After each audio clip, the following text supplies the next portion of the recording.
Hey everyone, Ken Mason from Whispering Souls. Um, I was going through my YouTube library and I realized that there was a very long time since I did or look at tarot cards. There's a few people have asked me to see if I can help them, if they're moving forward and whatnot. And sometimes looking at tarot cards, even though you may not use them, gives you a sense of what spirituality is and what meanings mean to you. So I decided, to go through all the tarot cards to make sure that I was still, there's some cards for some reason I don't remember. So I said, I should go back to these cards. I haven't done them in 10, 15 years. So I'm going to go through every one of these cards. And I decided I was going to just show you guys what each one of these cards mean. So whether you're into tarot or not, it's going to be, I think, something that will be beneficial to you guys. So I'm going to use two different decks. And the whole way I'm going to do this is I'm going to go through each one of the decks, each one of the cards, starting with the Major Arcana, one card at a time. I don't want to be this system that's going to overwhelm you. I'm not going to go through I'm not going to give you a 45-minute video. This is going to be a 6-7 minute video for each card, so you'll be able to pick which card you want to focus on. And to me, I think this is a bit easier. I certainly don't like watching videos that are 60 to 40 minutes to try and learn something and then have to try and go back and forth to see what they said. This is a little bit more simpler. So I've got two different cards here, and I'm going to be starting off with the Fool. So I got the Arcana card, the modernized card, or the standard card, and this here is the card that I made.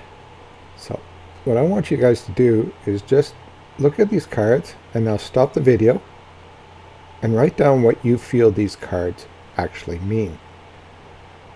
So stop the video, write them down, and then I'll continue once you get back onto this video. So this card is very much about rebirth, restarting, brand new things in life. So the Fool, there's a lot of stuff on the Rider-Waite that you just can pretty much disregard. Everybody says, "Oh, it's got this. What does this mean?" So on and so forth. But there's only really two things here that you really need to pay attention to. So here you see him on the edge of a cliff. You got a dog beside him that's stopping him from jumping off the cliff, and he's just got basically nothing that he's ever gained in life in his little patch it up there. So the dog itself is your spirit guide. So the spirit guide is all about, I'm going to stop you, I'm going to guide you, and as you grow, you're going to fill in that bag that's hanging off your things so that you will learn as you move forward. And similar to the cards that I made, which I've made for new beginners, in case you want one. Again, new birth, somebody being born, there's nothing there, they don't know anything, and they're going to start forward. And this is just an indication, I don't have the spirit guide on this one, but unfortunately, but it's an indication of brand new beginnings and not knowing anything and being guided by whoever's taking care of you. So that's basically what the Fool is all about. It's really nothing any complicated. It's not anything in the background that you have to focus on. The meaning is very simple in tarot. Something new for you is coming, and something new for you to start on. It could be anything from a relationship. It could be a new job. It could be something, a new part of your life that's suddenly opening up. You may all of a sudden be able to travel. It's all about new things. Things that you look forward to, and things that'll help you either learn or see things in a different way. And that's it. That's all there is to it. And that's the first card. That's the Fool. And that's all we really have to think about that card. So, tomorrow I'll be doing one that'll have the second card, and we'll go through all the different cards that through them. Ones that I feel that it will help you. Even it is, you're just using tarot cards to pick a reading for yourself. Sometimes it's just good to know what all these cards actually mean. Well, I shouldn't say that. It's not what they actually mean.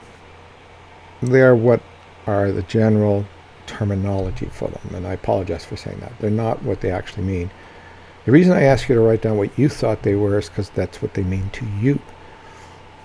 I'm telling you what they actually mean to me, or in a generic. Just get a book out of a card deck. It'll probably say the same thing. So I'm telling you what the generic meaning is to you. Your meaning might be completely different. So pay attention to how you write down and what it meant to you. And if that's not what it, if what I say or what I said, what it should mean, and it doesn't match mine, then go with yours. If you feel uncomfortable with the one you did, do it 3, 4, 5 times. If it still doesn't feel right, but if you think mine is kind of more what you think it is, then go with mine. Or perhaps find a hybrid version of that. So again, sorry for saying that. I'm just telling you what everything is just the generic thought. Use your own feelings, what you write down as the ones that should work for you. Anyway, so take care, everybody. And I'll have the next one up shortly. Take care. Bye.